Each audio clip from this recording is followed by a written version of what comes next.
You see, I'm not used to YouTube fame, right? It's crazy, man. I have people making fake accounts wanting to be me. That's how this whole beef between me and Just Dick from NY started. Somebody made a fake account of me, a fake parody account of me, a impersonating account of me, and they invaded his live stream. That's why he went off. He got trolled by some kid with a fake account posing as me. Bruh, that means I'm a pretty famous guy. And if there's people on IG, there's people on Twitter making fake accounts wanting to be me, which means I'm never wrong. People wish they were me. Hence why they keep making fake accounts wanting to be me. Literally, I'm not lying. That's why Just Dick from NY went off on his live stream. He thought that was me. But that was a kid pretending to be me.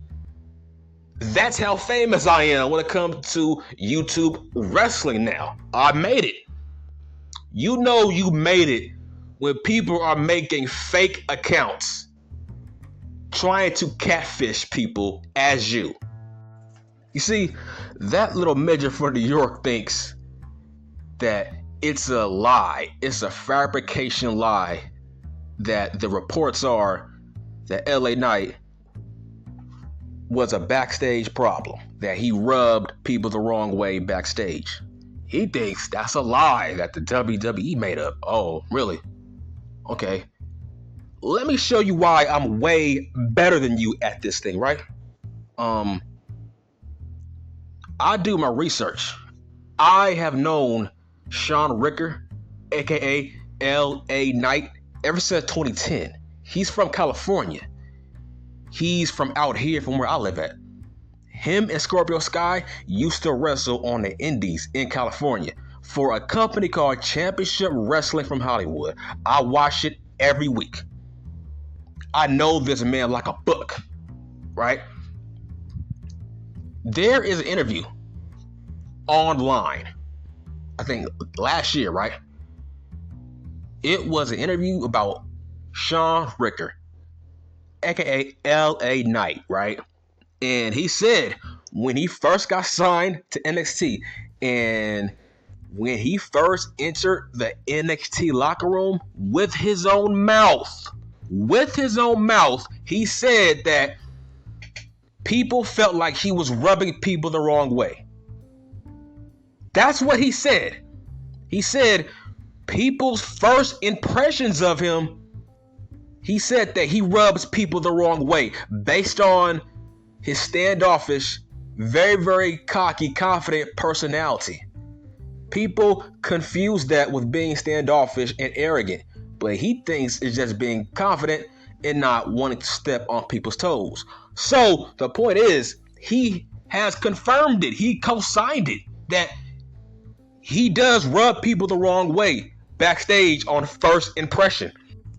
Listen, I'm not really shocked because I would say the first time I saw Max Dupri with his male models, that segment, okay, the first segment was really good.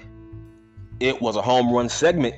The first time we seen him with his models on TV, it was a home run segment. And then things didn't feel the same the second time we saw the male models. The first time we seen Max Dupri with his male models, he seemed very enthusiastic. He looked very professional. He looked like he liked what he was doing. He looked like he was trying to make it work. He looked like he really believed in it. He was trying to put it over. You can sense his enthusiasm. You can sense his energy during the first segment with the male models. But the second segment, didn't go well. His energy was off. His facial expressions were not there. It looked like he wasn't having fun. He looked like he was not enthusiastic. It looked awkward. His face looked awkward and very uncomfortable. I noticed that. How the way he was talking, he wasn't talking with that same swag, with the same energy that he did during the first time we saw them. It looked like he was kind of losing confidence in the group. Obviously, that was true because he's not in the group. People backstage seen his energy. Even they sensed that, okay, something is off. It does not look like he's having fun doing this. It does not look like he's enjoying it. Dog, his face did not look enthusiastic. His face lost so much confidence. His energy was off and the crowd felt it. There's just a certain energy and a certain magnetism that comes across when you cut promos. People know if you mean it, or people know that you're just going through the motions and you don't want to be out there. It felt like he didn't want to be out there based on his energy. And I'm assuming Vince and Bruce seen that. I think they really saw it. Because the second time we saw them, man, that segment didn't go well. It just didn't feel, it didn't have that same oomph to it. So, I'm not shocked that they possibly kicked him out the group. Now, if you were telling me how do I feel about him not wanting to do the gimmick, because I'm just getting vibes. During the second segment, it just felt like maybe Max Dupri does not want to do this. He lost all confidence in the group. Do I feel like he should just suck it up and just do whatever he's given? It's like, look, this gimmick is a huge shock to him. This whole Max Dupri gimmick is a culture shock to Shawn Ricker, because he's never has done this kind of a gimmick before, like ever. He's never been this guy. So he feels kind of awkward. Because look, when he was Eli Drake and when he was LA Knight, his promos were kind of like Stone Cold Steve Austin and The Rock. That's how he came across. And then he gets called up to the main roster, and now he has to do a complete 180 gimmick change. And he's nowhere near The Rock and Stone Cold Steve Austin as Max Dupri, obviously. It's like they really changed his whole gimmick, his whole character, his whole promo skills right now are just a complete 180 compared to what he was doing down in NXT. But should he suck it up and just try to get it over? Look, there's certain gimmicks where it's like, okay, there's tons of people that I know that can probably get that gimmick over, or there's people I know that probably cannot get that gimmick over. It's like there's certain gimmicks where it's like, you know what? Even some of the best in the world probably can't get that gimmick over. For example, like the Red Rooster. Now, I feel like the Red Rooster would work today, right? Because, dog, look at Jungle Boy. I mean, that's a dumb name. Jungle Boy? I'm shocked he got that name over. Dude, look at Shark Boy. It's like, I'm shocked he got that gimmick over. See, but this is a new generation now. You can possibly get the Red Rooster over in this generation. Because in this generation, damn near every dumb gimmick usually gets over. But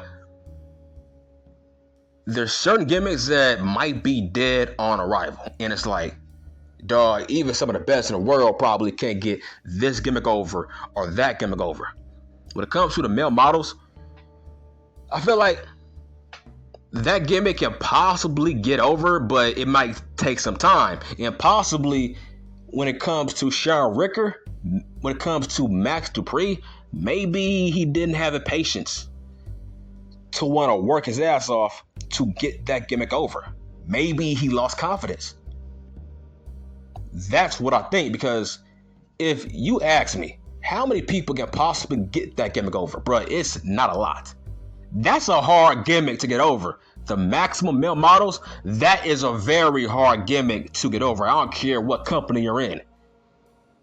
It's like, bruh, you are down bad. That's a hard gimmick to get over. It's possible. It might take maybe 4 to 3 months to get that gimmick over. That's a hard gimmick to get over, man. The maximum male models, bro, that's a hard gimmick to get over. If you ask me, can I get that gimmick over? It might take me maybe 2 months to possibly get that gimmick over. Bro, that's a hard gimmick to get over. There's certain gimmicks that are easy to work with, but there's other gimmicks where it's like, man, you gotta have patience, huge tolerance, and a lot of talent to get certain gimmicks over, right? When it comes to retribution, there's tons of people that I know that possibly could have gotten that gimmick over, like CM Punk, Tony D'Angelo, Roman Reigns, Sami Zayn, Kevin Owens, Seth Rollins, guys like that. Hell, even MJF, The Miz. There's a lot of guys that, as the leader of that group, they could have gotten over. It's just Ali sucks, right? Ali ain't that good. Ali is not a leader of men. That's why that group failed.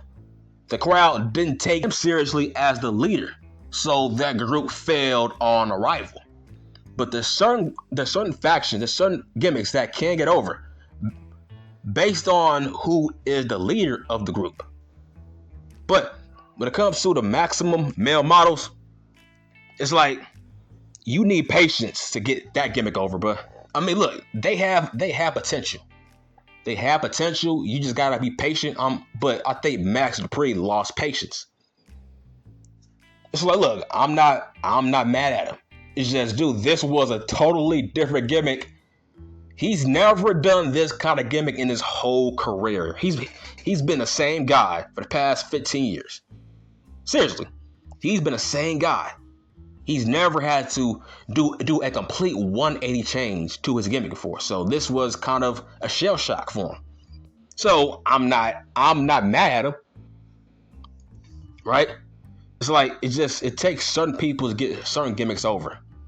Like, if I were to be in the maximum male models, I would need a week to kind of brainstorm what type of cadence, what type of swagger that I would want to bring to that group.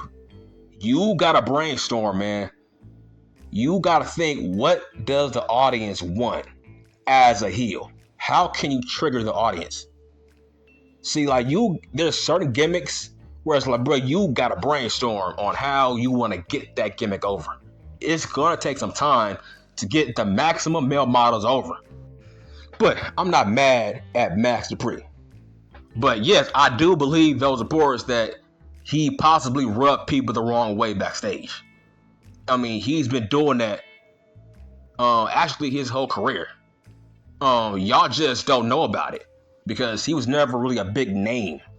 So y'all really don't know about, yes, it is true, he does rub people the wrong way. He rubbed people the wrong way when he was in Impact Wrestling.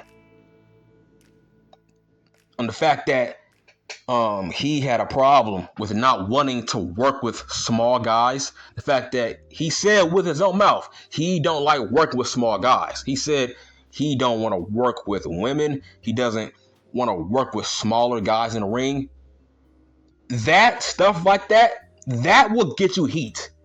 When you say stuff like that will get you heat. When you don't want to wrestle girls in Impact Wrestling, and you don't want to wrestle smaller men, yes, that will get you heat backstage. Stuff like that rubs people the wrong way. So yes, that is facts. It's like, look at his interview with Chris Van Vliet. He kind of came across as kind of a cocky guy. Seriously. So yes, I do believe he rubs people the wrong way. As a kind of an overly confident guy, yes, I believe those reports. I've been knowing him for the past 10 years on the Indies. I know this guy. I've been watching him on the Indies since 2010. I know this dude. I do believe those reports. It's like, why did he leave Impact Wrestling? How come they had a falling out? Why did they fire him? Huh? Do you see a pattern? How can you get fired by Impact Wrestling? Can somebody tell me that? They need all the talent they can get. And they fired him? Huh? So by me saying facts about certain situations regarding the WWF, how am I a kiss ass? How am I a shield if I'm giving you factual evidence that you could actually Google in YouTube? It's like, dog, accept the damn truth. How is being a truth teller equal being a kiss ass for the WWF? That means that you are in denial. That means that hating on the WWF, no matter what they do, you are a gimmick. And if you don't live up to that gimmick, your views will go down. I don't care about my views. I'm doing this for the fun. Let me say that again. I'm doing this for the fun. This ain't my damn career. You kidding me? Huh? Dog, YouTube ain't my career. I do this for the fun of it. I don't take this seriously. I come on here, I express my opinion about certain situations. I'm not no damn clout chaser. Hence why I never say anybody's name on YouTube. You know why? I don't want your clout. I'm not giving you no satisfaction. I don't want your clicks based on your name. No, I want people to click on my videos based on my name, not your name. You know why? Because I am an alpha male. Alpha male don't follow weak men. Alpha males don't rely on other men. I'm a leader of men. Facts on facts on facts. But I still think there's a possibility that Ricochet still might join the Maximum Male Models, man. Do not lose hope. We haven't seen Ricochet on TV in a while. So that might be a good sign. Maybe he's being repackaged. That's just a possibility, man. Don't lose hope. Ricochet still might join the Maximum Male Models because now they have a hot female as their leader now. Well, I think her name was Maxine. Yeah. Now they have a hot, sexy ass leader as their faction leader. I'm telling you. Just imagine you put Ricochet in that group. I'm telling you, man, they can still get over. There is still hope, baby. Ricochet still might join the Maximum Male Models, man. There's still a possibility. Okay, I'm done.